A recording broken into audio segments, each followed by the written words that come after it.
સમાચાર મળી રહ્યા છે વિસનગર શહેરના વિકાસલક્ષી કાર્યો, ટ્રાફિકની સમસ્યાઓ તેમજ નાગરિક સુવિધાઓને વધુ સુદૃઢ બનાવવાના હેતુસર રાજ્યના કેબિનેટ મંત્રી તથા વિસનગરના ધારાસભ્ય ઋષિકેશ પટેલે આજે વિસનગર નગરપાલિકા ખાતે અધિકારીઓ તથા પ્રતિષ્ઠિત નાગરિકો સાથે બેઠક યોજી। આ બેઠક દરમિયાન ઋષિકેશ પટેલે શહેરમાં ચાલી રહેલા વિવિધ વિકાસ કાર્યોની સમીક્ષા કરી હતી અને ટ્રાફિકની સમસ્યા સહિતના મહત્વપૂર્ણ મુદ્દાઓ પર અધિકારીઓ સાથે વિગતવાર ચર્ચા પણ કરી હતી। શહેરના મુખ્ય માર્ગો પર વધતા ટ્રાફિક દબાણ, પાર્કિંગની સમસ્યા તથા નાગરિકોને થતી અસુવિધા દૂર કરવા માટે તાત્કાલિક પગલાં લેવા સૂચન પણ આપવામાં આવ્યા।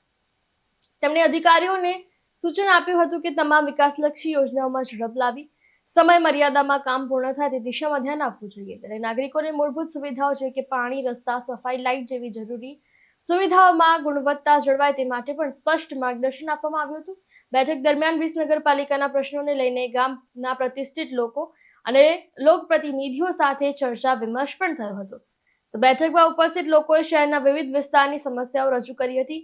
એમના પ્રતિભાવને ધ્યાનમાં લઈ મંત્રીએ સંબંધિત અધિકારીઓને ટેલિફોન દ્વારા જ તાત્કાલિક કાર્યવાહી કરવા માટે પણ સૂચના આપી હતી અને સ્થળ પર જ સમસ્યાઓના ઉકેલ માટે દિશા નિર્દેશ આપ્યો હતો। ઋષિકેશ પટેલે જણાવ્યું હતું કે વિસનગરના વિકાસમાં કોઈ પણ પ્રકારની કમી ન રહે તે માટે રાજ્ય સરકાર પ્રતિબદ્ધ છે। નાગરિકોની નાનીથી નાની સમસ્યાઓને લઈને ઝડપી ઉકેલ લાવવામાં આવશે।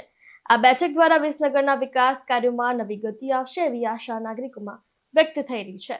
વિસનગર શહેરની અંદર રેલવે ઓવરબ્રિજ બનવાના કારણે જે ટ્રાફિક એ સીધો શહેરમાં પ્રવેશવાની બારોબાર નીકળી જતો હતો એ હવે વાયા શહેર થઈ અને વડનગર, અંબાજી, ખેરાલુ તરફ નીકળી રહ્યો છે ને એ બાજુથી જે આવતો હતો એ ટ્રાફિક પણ શહેરમાં થઈ અને એ બહાર નીકળી રહ્યો છે। એવા સંજોગોમાં આ ટ્રાફિકની સમસ્યા જ્યાં સુધી ઓવરબ્રિજનું નિર્માણ પૂરું ના થાય ત્યાં સુધી આ સમસ્યા માટે પોલીસ વિભાગ અને સાથે પ્રજાના પ્રતિનિધિઓ, મર્ચન્ટ એસોસિએશન, વેપારી મહામંડળ, ગંજ બજાર વગેરે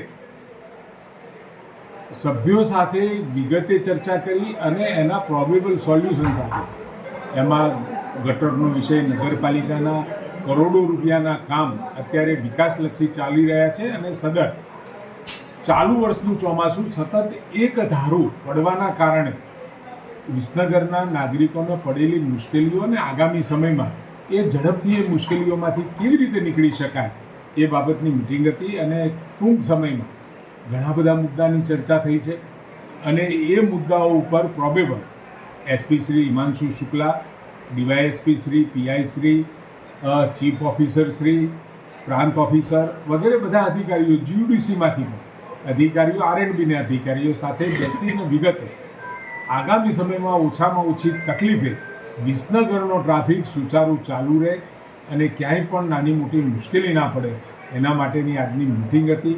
બધાએ પોતાના સજેશન આપ્યા, આવકારદાયક હતા અને એ પ્રમાણે હવે એક્શન પ્લાન બને અને આગામી સમયમાં એનો અમલ કરીશું। ડેવલપમેન્ટ ફેઝ કેટલો સમય રહેશે?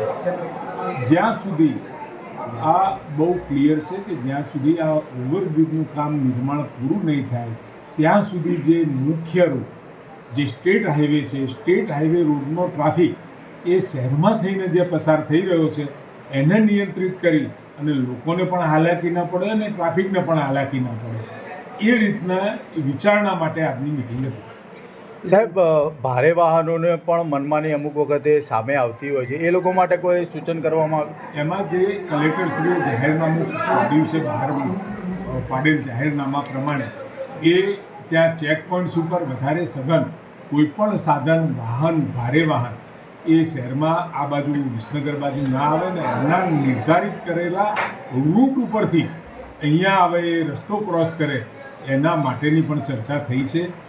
પોલીસને પણ વિનંતી કરી છે કે 30 જેવા જેટલા પોલીસના વધારાના જવાનો અહીંયા મળે અને ટ્રેનો જે આવતી જતી હોય એ સમય 1 કલાક પહેલાં અને 1 કલાક પછી એ ટ્રાફિક જે થતો હતો એ ટ્રાફિક ના થાય એનું પહેલેથી જ મોનિટરિંગ કરી એ બધી ઘણી બધી ચર્ચાઓ થઈ છે।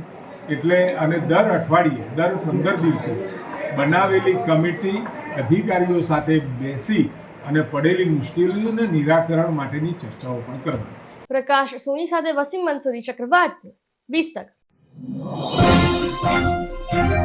છે